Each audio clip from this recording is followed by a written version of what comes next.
Hey everybody, how's it going? My name's Blackburn. I'm with Southwest Washington Real Estate, and today I just wanted to give you a little bit of information about how to go about selling your home in the most efficient and effective way, and just what the process looks like all the way from start to finish.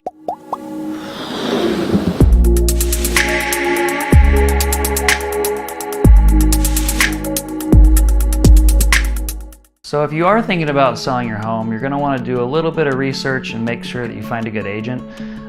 Someone who has experience at listing homes, preferably.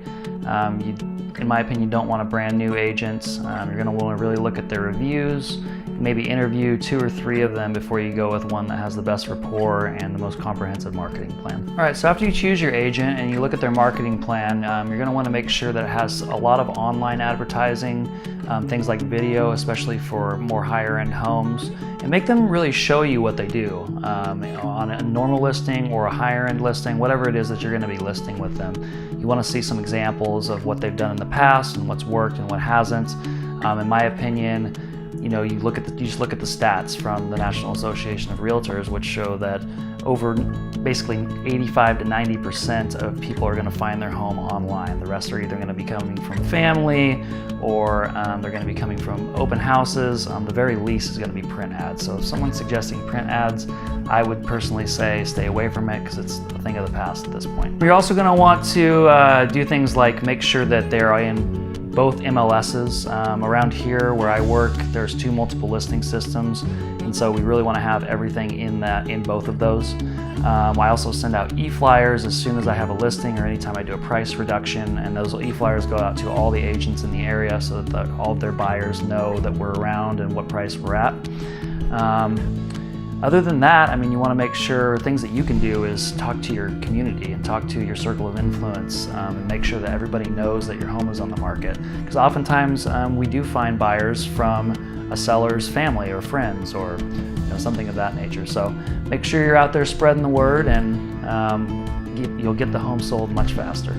So once you've narrowed it down to a couple of different agents, basically what they're going to do is they're going to call the title company, do a little bit of research about your house, and then you're going to invite them over and have them take some different notes about your home. They're going to walk around, just figure out what all the home features are, and they should also be doing things like making suggestions on renovations or making suggestions on things you can do to make showings go more smooth, tidy the place up, make sure it's neat, not overly neat, but you want to make sure it's organized.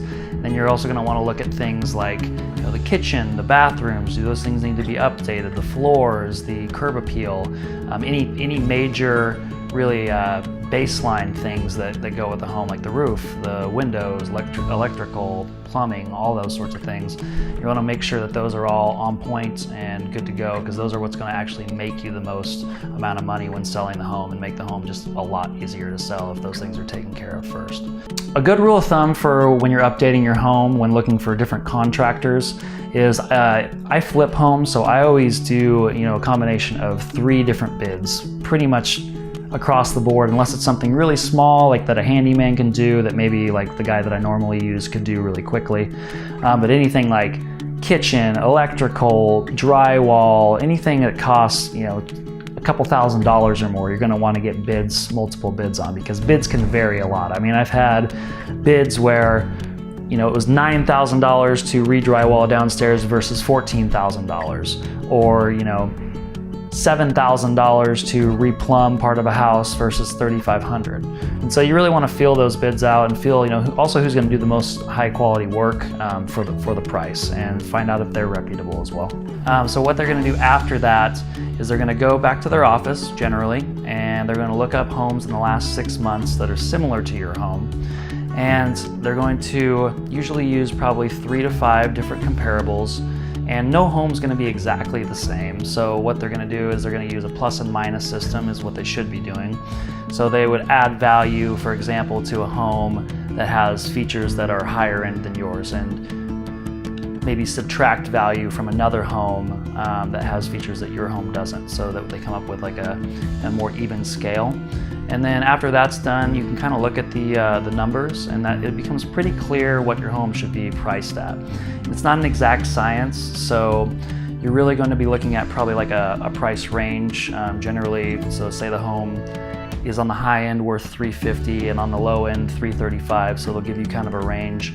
And you're also going to want to really pay attention to the days on market. How many days the house has been on the market before it actually got a accepted offer and sold.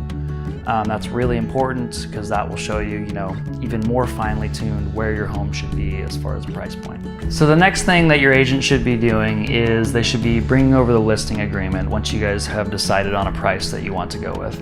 And they'll go over that agreement with you, and that usually includes things like commission, which commission is always negotiable. There are usually standards in certain areas for which agents base their commission on, and a lot of times that will depend on how much marketing they're doing, how experienced they are and great at their job. A really good agent is usually going to command a bit higher commission percentage because they're more likely to get your home sold quickly and in a very stress-free manner. You're also going to want to go over the listing and make sure that it has all the proper stats in it, proper price, proper square footage, anything else that maybe you know about the home that the agent has missed. And then once you sign that, basically it's going to go into the multiple listing system. They're going to come and take professional photos, hopefully professional photos. You really want those to look good because first impressions are everything. Then they're going to bring out a sign, they're going to bring out lock boxes and flyers, usually within a day or so, and then the property will be on the market. And once in the MLS, it goes to sites like Zillow and Redfin and Realtor.com and 100+ other sites that are going to be public and showcase your listing. Now, your agent should have told you that you really want to make sure and price the property appropriately right out of the gate. Make sure you have everything in place as far as your advertising and as far as your photos and everything perfect right as soon as you put it on the market, because that's when you're going to be getting the most views, the most showings generally, is when it's fresh, because everybody's looking at what's called the hot sheet on the MLS. And so they should be, your agent should be, at least if they're a good agent, they should be giving you an update probably every week and definitely every time they get a new buyer or they have some new information that has come to light that you're definitely going to want to know about. So hopefully the home has been priced right and correctly out of the gate, right onto the MLS, and you should be getting an offer very soon within the first few showings. And after that, your agent should be giving you a call to go over the terms with you, to decide how you want to respond, and then also to make sure that the buyers are qualified and make sure that they're serious about buying your home before you sign around on anything. Because once you sign around, you get it off the market. If it goes back active from pending, then a lot of times that kind of creates a rift in the marketing, and people are going to want to know, why did it go back on the market? Why was it pending and then came back off? Was there something wrong with the house? So that kind of creates fear in the mind of buyers, which you don't want. Once you have your offer all signed around and you and the buyer have come to terms and are agreeable with one another, at that point your agent should be taking that signed offer and sending it into the title company and sending it to the buyer's agent. And then also the buyer will have about 3 days to get their earnest money in, and earnest money is just basically like a good faith amount that they put down. It's usually 0.5% to 1% of the purchase price, and it's held with the title company in what's called an escrow account, and that money is just held until hopefully the closing of the sale. But also if they decide to back out within a certain period of time, they get it back. But if they back out, say after the inspection, then generally, depending on the terms, you will get to keep that money for them keeping the property up the market and not being able to buy it like they said. So the next step in the process is really the biggest hurdle for buyers and sellers to getting to closing, and that is the inspection. And the inspection, basically what's going to happen is a buyer is going to hire an inspector to come into your home and tell you every single thing that's wrong with the home. So try not to faint when you get the list back of things that are wrong, because inevitably they find things wrong unless it's a brand new home, and even then I've seen them find things wrong. So once the inspection is done and the buyer gets their list back of defects, then they're going to want to probably come to you and say, well, I want you to fix these things. Maybe they'll have a short list, or hopefully a short list of things that they want fixed. or they might ask you to reduce the price, or they may just ask nothing, and depending on their temperament, depending on their goals, they may ask you for, to do nothing, or maybe your home's in just amazing shape and you don't need to do anything. So in that case, once you get that negotiated around and you both come to terms on what will work for you both, then it's pretty much, hopefully, smooth sailing towards closing.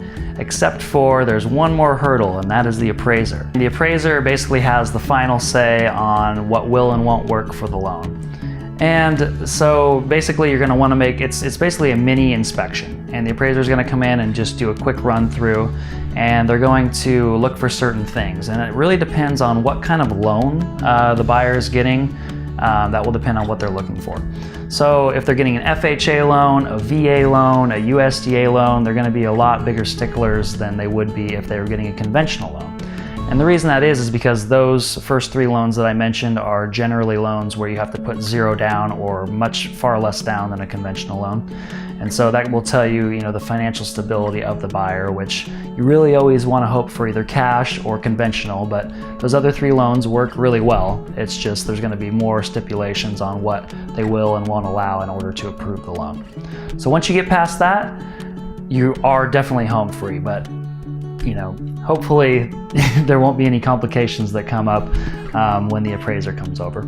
So after the appraisal comes in, usually what will happen is the buyer's lender will alert the buyer's agent, who will tell the listing agent that, hey, everything's either good to go, or maybe we need to fix some things. Maybe the appraiser called some things out and you have to, maybe paint a wall or replace a small piece of siding or something like that they require, depending on the type of loan.